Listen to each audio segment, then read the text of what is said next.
Hello, my name is Joey Langdon. I do the play-by-play for the Woodstock Lakers in the Western Ontario Super Hockey League. And with the WOSHL playoffs coming up this weekend, I just wanted to come on and give some analysis of the matchups because I have a lot of thoughts on these games, and I don't really have anywhere to put them, so I'll put them out here on the internet for you guys.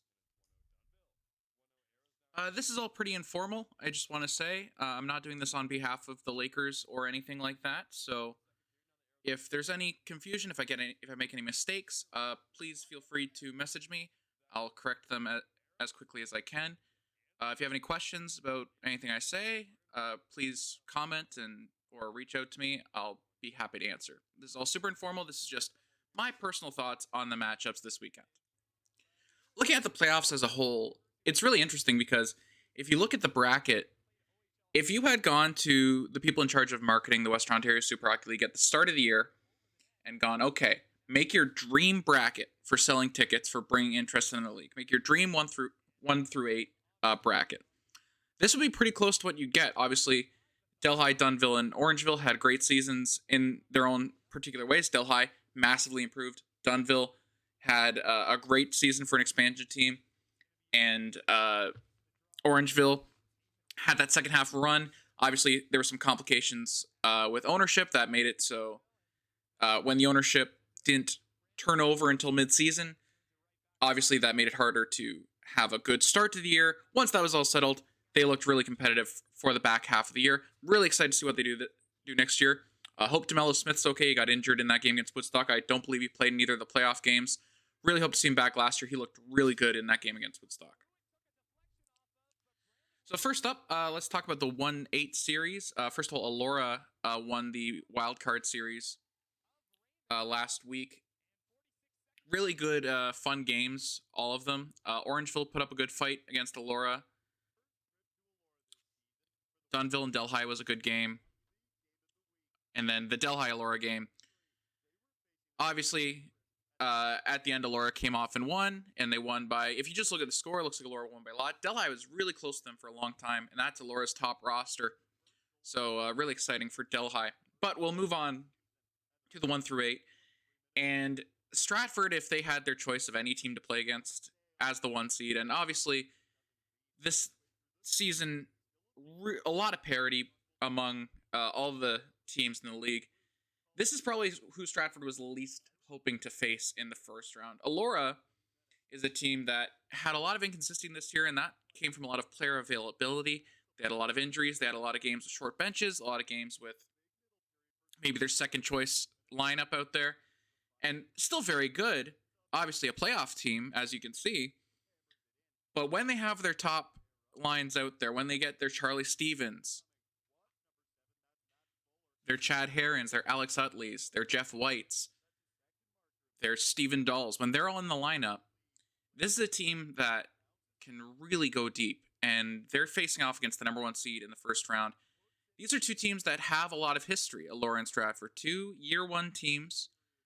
They have had battles in the past. I don't believe they've ever played in the playoffs. I'll have to take a look at some point. But this season they've played twice. Once in November in Fergus. Stratford won that 5-4. And then once in Stratford in February. Stratford won that 8-4. And that was kind of that was the nothing game at the end of the year. Elora was locked into the 8. They couldn't go up or down.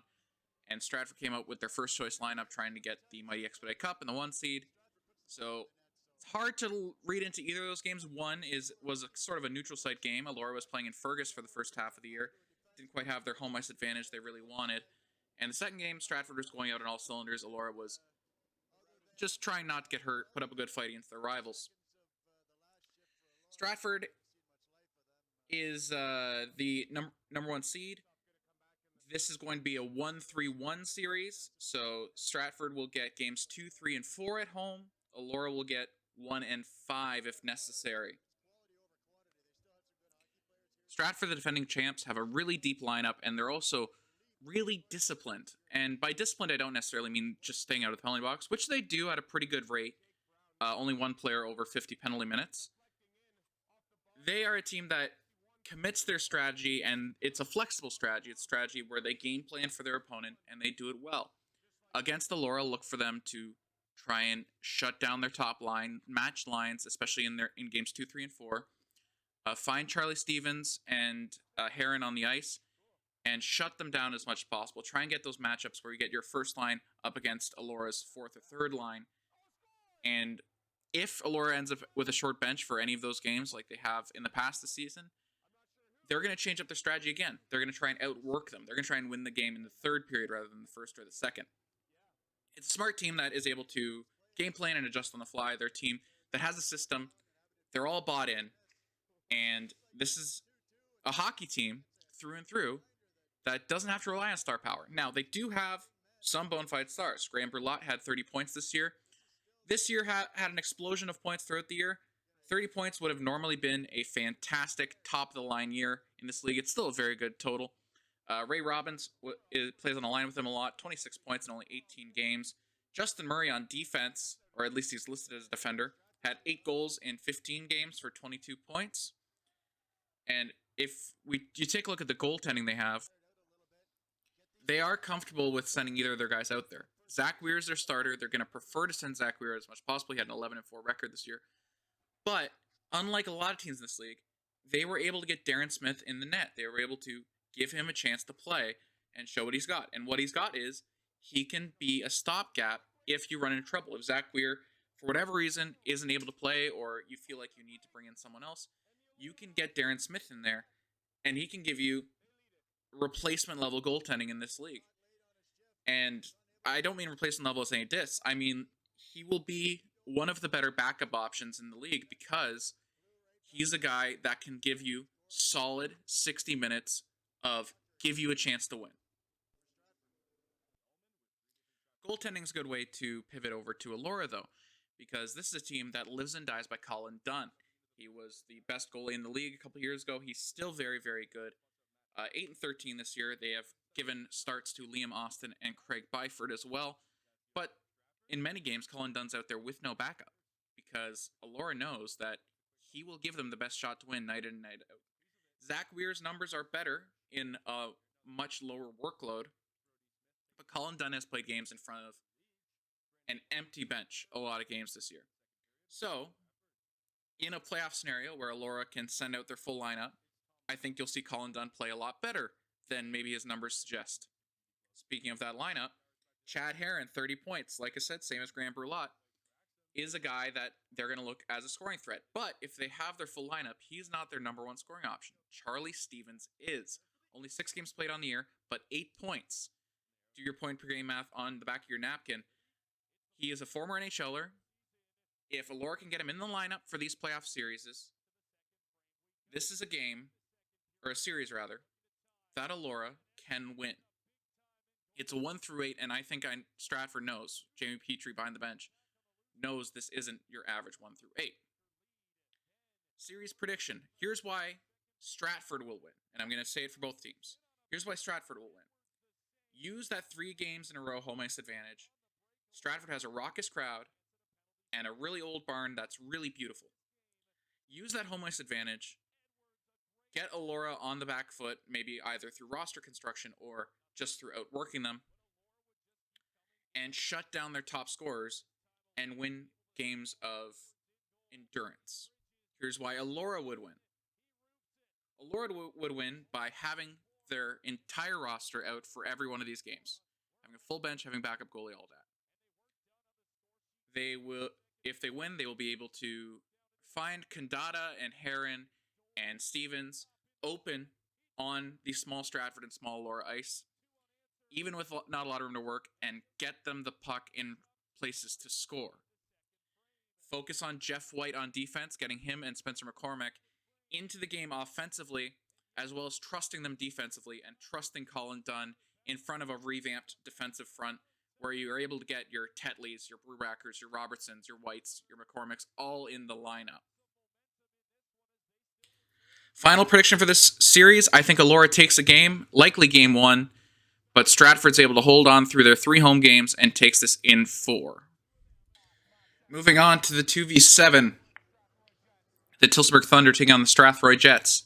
This was a playoff series last year. I believe it was the 3-6 last year. Might have been the 4-5, actually. I'd have to check that. and Tilsburg swept that series. And I was wrong last year. I had Strathroy dominating that series before it started because Tilsburg was on a heck of a slide going into that playoff series. They turned it around and won. Now, this year you're tempted to look at Tilsburg and go, they're on a slide. They had the number 1 seed locked up and then went on a terribly timed losing streak and ended up in with the 2 seed. I'm very tempted to go the same way last year and go, the skid is on and Strathroy is going to take it. I want to get into it a little bit deeper, though, and just take a look at both teams. Tilsburg is going to do what they always do. They're going to find their top line, which I believe this year was McQueen, Cotto, and Thompson, and let them cook.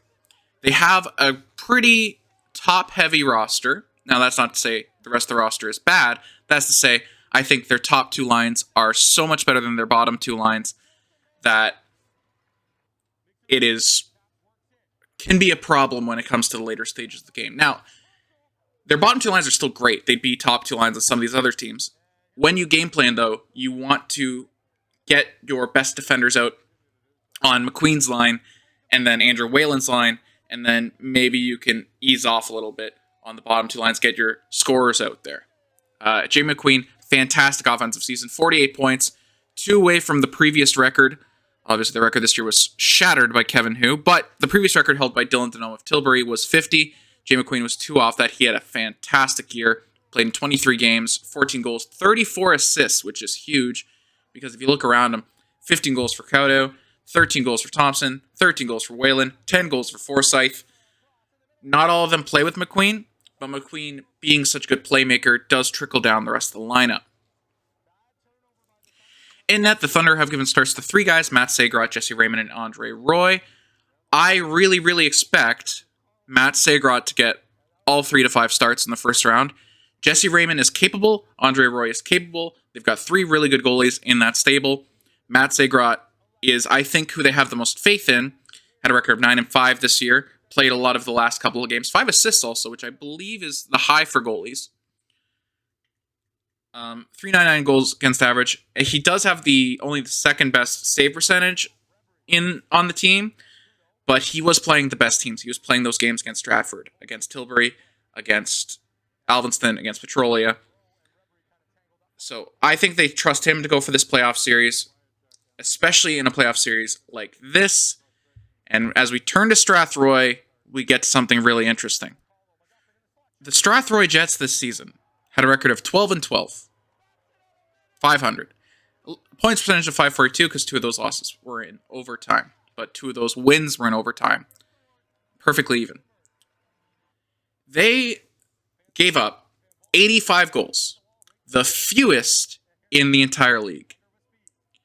They scored 91, the 3rd lowest in the league. They scored less goals than Delhi, Elora, Woodstock, Alvinston, Petrolia, Tilbury, Tilsonburg, and Stratford. They only scored more than Dunnville, an expansion team, and Orangeville, who had a really rough start to the year. And they only scored 3 more than Dunnville, and only about 8 more than Orangeville. This is a team that, in their identity, in their core, shuts the game down. Also, fewest penalty minutes in the league. I should mention that as well, because they're not a team that's going to take penalties and be chippy and slow the game down that way. They shut the game down by being solid defensively and being patient with the puck. This is a league that tends to emphasize really high-flying action. A lot of high-scoring games this league. You don't see that with Strathroy. Their high score, Cameron Amos, 26 points in 23 games. Super impressive, especially doing it on a team where they only had 4 20-point scorers, one of them a defender, and they play a brand of hockey that you might say is designed for the playoffs because they don't panic. They don't stress. They settle the game down and they bear down. A lot of that is because of their goalie, Evan DeBrouwer, who had a fantastic season, .935 save percentage, .257 goals against average. His numbers are inflated a bit by the excellent defending in front of him, but it is worth noting that they have DeBrouwer, who's been great. Josh Diamond, who last year was an all-star and one of the best goalies in the league, he's their third stringer this year. They've got Brett Galbraith, who has started 3 games for them. So they do have some backups they can use, but DeBrouwer is going to get all these starts. He's deserved them. 10-6 record this year. This is a team, Strathroy, that will shut you down and suffocate you to the point that they will be happy with any sort of 1-0 game because that is the brand of hockey they play. It is worth noting that one of their owners is one of their best defenders, Matt LaBerge. 12 points on the year. You can't really quantify defensive stats in this league because there aren't a ton. But when you see him on the ice, he looks great. He's got 4 power play assists. I believe that's pretty high among the league totals. And he's got 10 assists to only 2 goals because he's a distributor from the point. He's a power play quarterback. And because he comes from that defensive mindset, he's able to break the game down and set this team up for success with their identity as a defensive shutdown team. What does this mean for the series? Well, these two teams played twice this year. Once in Strathroy, once in Tillsonburg. In both those games, a team scored 3 goals. Both those games, Tillsonburg won. It was 4-3 in December in Strathroy, and 3-2 in January in Tillsonburg. Now, I am so tempted to write off the Tillsonburg Thunder here. They're on a heck of a skid. I believe 6 straight losses now. Strathroy came into the end of the year with going back and forth trading wins and losses. They ended up the 7th seed based off only losing a tiebreaker to Woodstock. And Tillsonburg ended up with the... they would have lost tiebreaker to Woodstock if Woodstock didn't win that last game against Orangeville. Tillsonburg lost the tiebreaker to Stratford, so this is kind of almost a 1-8 series. But really, these teams are so tight. I see this one, shockingly, being a Tillsonburg sweep. Now, you might say, does that discount Strathroy? It doesn't, because this Tillsonburg team, they get it up for the playoffs so well that I think if they can bear down and win game 1, this could be a 1-1-1-1 series, so they're going to go back and forth. I think Strathroy is going to be on the back foot if Tillsonburg can win game 1, and they're not going to be able to recover in time. These games are not going to be blowouts. It's going to be 2-0, 2-1, 2-1, or something like that. But I think Tillsonburg is able to have their winning ways continue and end up sweeping the Strathroy Jets.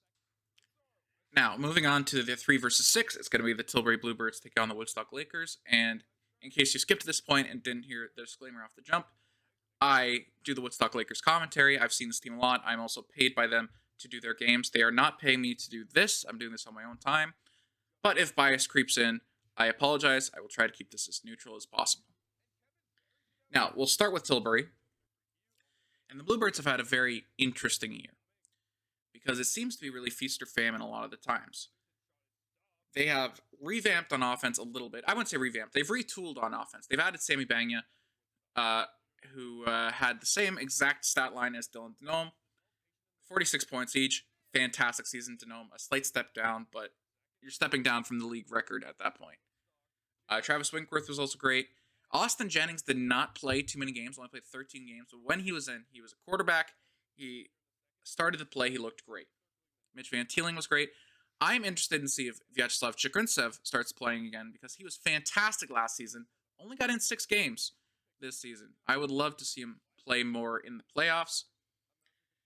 But the Bluebirds story, as great as their offense is, as great as their defense is, comes down to Ryan Polidori. Now, the Bluebirds started the season without Polidori. They had Matt Anthony and Preston Swan Marison as their 2 starting goalies. Swan Marison started against Woodstock, and Matt Anthony started a couple other games to start the year. They brought back Polidori, who was the best goalie in the league last year, maybe the best goalie in the league of all time. And he picked off right where he left off. Now, was his season as good as it was last year? That's debatable. I would lean no. However, he was still fantastic. 14-6 record, 307 goals against average, 914 save percentage. This team, as the 3 seed, really comes down to Ryan Polidori, because this was a team that started the year very hot and cold, very middle of the pack, looking like a 5 or a 4. I was talking with Trey Hamilton on Thunder Hour. I thought that Tilbury was going to end up a 6 seed, because without Ryan Polidori, they looked real mortal. Now, once they got Polidori back, his play was great, but also it seemed to bring in a lot of confidence to the rest of the team. You saw guys like Roman Isakov start to play up a little bit more, play a bit more freer. He, as the defender, and Mitch High as well, because they felt more confident in their back line. Ryan Polidori is the goalie to beat in these playoffs. However, you turn your head over to the team they're playing against, and it is possibly the greatest offensive team in league history, at least the most explosive team in league history. Kevin, who I mentioned the previous record was Dylan Denomey of Tilbury with 50 points. He had 69 this year, 42 goals. He almost beat the points record in just goals, only playing in 22 games as well. Christian Polillo was also great. He was on Kevin Hu's line. 18 goals, 39 assists. A lot of those 39 assists were on Kevin Hu's 42 goals. Justin Chang, I also want to give a shout out to, had one of his best offensive seasons on record. 5 goals, 15 assists. He's likely going to get a call up to the World Championship team for Hong Kong. Last year led them to a bronze medal in Division 3. Alex Morani came in for the second half of the year. He is clutch personified. Last season in the Arab Cup, he scored the gold medal winner for Team Lebanon. He's likely going to get a call up for Team Lebanon again. But the thing with the Lakers and what they've been able to do this season is they've taken guys who were grit grinders, sort of sandpaper guys in the past, and they've been able to bring them into the offense and get them involved. Brad Crisco had a career year this year, 8 goals, 5 assists, 13 points in 16 games. He was a real sandpaper guy for a couple teams. He's actually the only 2-time champion in league history. He won with Elora and Stratford. So he is going to be looking to be the only 3-time champion in league history if he can pull this off with this team. Predictions for the series. I like the fact that these two teams have played twice, and it's been a blowout both times in either direction. Woodstock beat Tilbury 8-2 in November, and then in January, Tilbury beat Woodstock 9-1. Both those were wins by the home team. Now, here's where I'm going to get slightly controversial and my bias can show. This series is going to be a 2-2-1. I believe it is the only series running a 2-2-1. In my view, that plays super, super well for Woodstock, because they have been great at home in the second half of the year. I believe only one loss at home since November. And if they are able to steal one game in Tilbury, that means that they will have a clinching opportunity in Woodstock if they can win Game 3. Tilbury's a great team, and I would not be surprised if they take this at all. They're the 3 seed for a reason. But just from the explosivity that Woodstock can have, I think their defense has gotten better within the last couple weeks, and now I say that they just played an 11-10 game, but I don't think that was the real Lakers. If they're able to shore up their defense, I'm going to take the upset. I'm going to say Woodstock wins this one in 4 games. Is my bias showing? Almost certainly, but it's an unconscious bias because I firmly believe that this is going to be the case.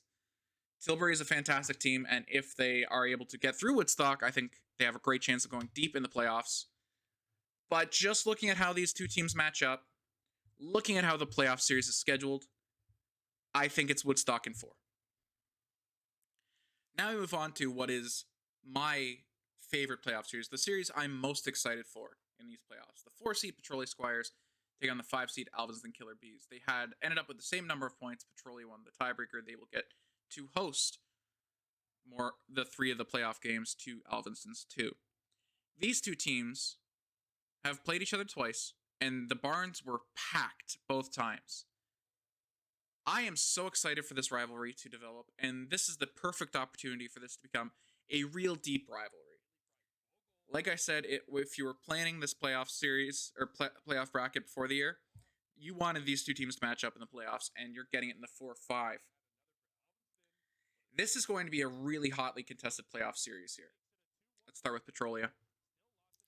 The Petrolia Squires have an interesting group of players, and that's because a lot of these guys have played together for many years. I don't like calling them an expansion team because they're more of a crossover team. Several years in the WOAA, which is now the OE, they've crossed the line and moved over into WOSHL.